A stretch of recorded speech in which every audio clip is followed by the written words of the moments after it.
प्रेरित तत्व का, तीनों ही चीजों का हम परिणामी वोल्टेज निकालेंगे। तो सबसे पहले हम लिखते हैं कि R के सिरों के बीच विभवांतर, R के सिरों के बीच विभवांतर, ये जो विभवांतर है R के सिरों के बीच, इसको डिनोट कर लेंगे VR से, और V इक्वल टू क्या होता है IR। ये हो गया इक्वेशन नंबर फर्स्ट, है ना। सेकंड बनाओगे कोई दिक्कत नहीं, फर्स्ट बन चुका है ना। इसके बाद ठीक ऐसा ही C के सिरों के बीच विभवांतर निकालेंगे, क्या कहलाएगी ये VC कहलाएगी, और VC इक्वल टू क्या होता है IXC। क्वेश्चन नंबर थर्ड ठीक ऐसा ही निकलेगा किसके बीच L के सिरों के बीच विभवांतर, इसको अपन डिनोट करेंगे IXL। Equation number 4। अब हमको परिणामी वोल्टेज निकालना है इन तीनों के बीच। इसके पहले जो प्रश्न केवल दो थे, है ना, लेकिन अब मेरे पास तीनों है, तो हम देखें VL, VC और VR, इन तीनों का परिणामी हमने क्या मान लिया है V। क्या माने हैं V। तो किससे निकालेंगे पाइथागोरस प्रमेय से। पाइथागोरस प्रमेय से हम ये देख रहे हैं कि यहाँ पर जो बिंदु है, यहाँ पर लगभग VL माइनस VC आ रहा है, तो ये हो गया VL माइनस VC। ये कौन सी दिशा है, इसके लंबवत दिशा है, और ये क्या है इसका आधार। तो लंब का वर्ग घन आधार का वर्ग बराबर क्या कहलाएगा कर्ण का वर्ग, अर्थात V square is equal to हो जाएगा VR square plus VL minus VC का होल स्क्वायर। ये एक साथ हो जाएगा, ये अलग है। तो अपन परिणामी वोल्टेज निकालेंगे तो क्या लिखेंगे V square is equal to VR square plus VL minus VC एक साथ है, इसलिए इस पूरे का एक साथ स्क्वायर कर दिए। अब इनकी वैल्यू रखेंगे समीकरण 2, 3 और 4 से। जब मान रखेंगे तो क्या मिलता है I स्क्वायर R स्क्वायर हो जाएगा यहाँ पे। इसके बाद इसकी वैल्यू IXL माइनस IXC इस पूरे का होल स्क्वायर। अब एक काम करो, इन दोनों में I दिख रहा है उसको अपन कॉमन निकाल लेते हैं। इसे क्या निकाल लेते हैं कॉमन निकाल देंगे, तो ये निकल जाएगा I कॉमन, यहाँ पर बचेगा XL माइनस XC, लेकिन यहाँ पर स्क्वायर था तो I भी स्क्वायर के रूप में ही बाहर निकलेगा। अब इन दोनों में फिर से I स्क्वायर दिख रहा है कॉमन, इसलिए यहाँ से भी हम I स्क्वायर को क्या ले लेंगे कॉमन ले लेंगे। तो क्या बचा यहाँ पर R स्क्वायर बचा, और यहाँ पर क्या बचा XL माइनस XC का होल स्क्वायर। ये आया V स्क्वायर का मान, लेकिन हमें V स्क्वायर नहीं चाहिए, हमको चाहिए केवल V।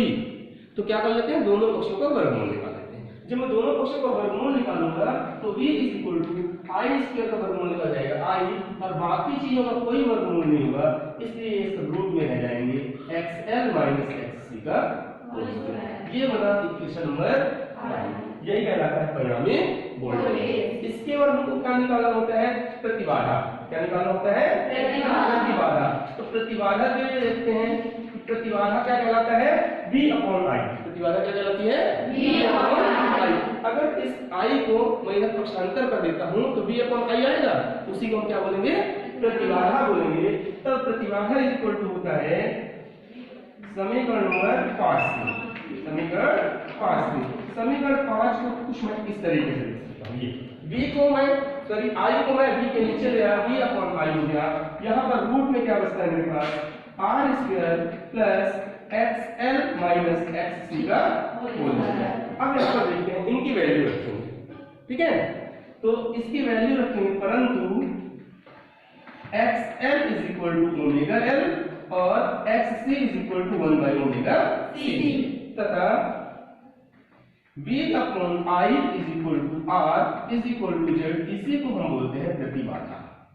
इस प्रकार से क्या हो जाएगा हमारे पास Z is equal root of R square plus इसकी वैल्यू कितनी आ गई ओमेगा L माइनस XC की वैल्यू क्या आ गई 1 अपॉन ओमेगा C। ये है इक्वेशन नंबर 6, और इसी को हम बोलते हैं परिपथ की प्रतिबाधा। इसमें तो हम देख रहे हैं कि हमें ऊपर पे क्या मिला था VL माइनस VC, और नीचे पे क्या आया था VR, ठीक है। इस प्रकार से tan phi equal to VL minus VC upon VR, इसकी वैल्यू रखो और आंसर आ जाएगा। तो देखो tan phi इक्वल टू क्या होगा VL की value IXL minus IXC upon IR। ऊपर में से क्या काम करना है I को कॉमन निकाल देना है, ऊपर में से I को कॉमन निकाल दो, हमारे पास बचता है XL minus XC upon IR।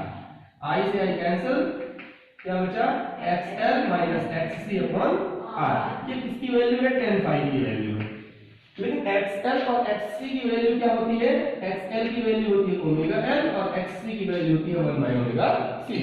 दोनों के मान रख दो, इस प्रकार से ये हो गया tan phi और हमें केवल phi चाहिए तो हम लोग लिख सकते हैं इसे tan inverse omega l minus 1 by omega c। ये जो इक्वेशन है इक्वेशन नंबर 6 से 7, ये इक्वेशन नंबर 7, इसको क्या बोला गया कलांतर। कलांतर के बाद हम लोग निकालेंगे धारा। तो जो धारा है वह धारा कैसे निकलेगी, I is equal to I naught sine omega t minus five, sine omega t minus five, जहां पर फाई की वैल्यू, जहां पर फाई की वैल्यू, फाई की वैल्यू ये पूरा, ठीक है, फाई की वैल्यू ये पूरा है। तो हम बताएंगे यहाँ जहां phi is equal to tan inverse कितना है omega l minus 1 by omega c upon r, ये किसकी वैल्यू है, पाई की वैल्यू है। ठीक है, ऐसे ही आई नॉट की वैल्यू निकालेंगे तथा आई नॉट इज इक्वल टू क्या कहलाएगा b अपॉन z या b नॉट बाई z।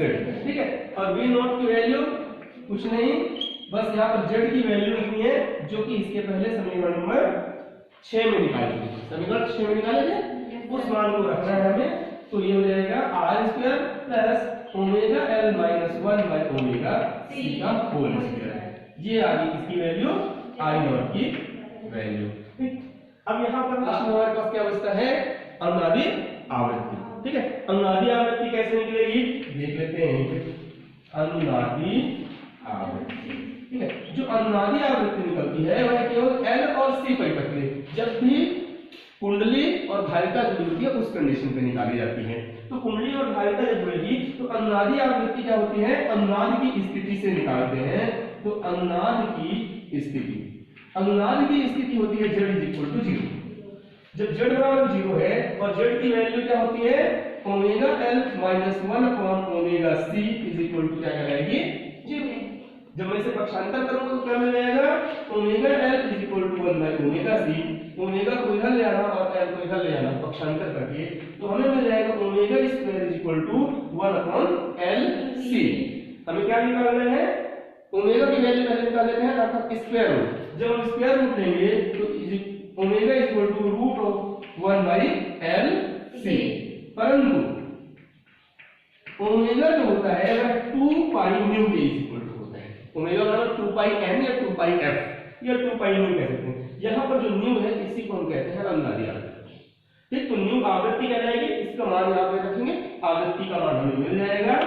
तब 2 pi nu is equal 1 upon root of l c या nu is equal to 1 upon 2 pi root l c, ये कहलाती है अनुनादी आवृत्ति। इक्वेशन जो भी बनेगा बना सकते हैं।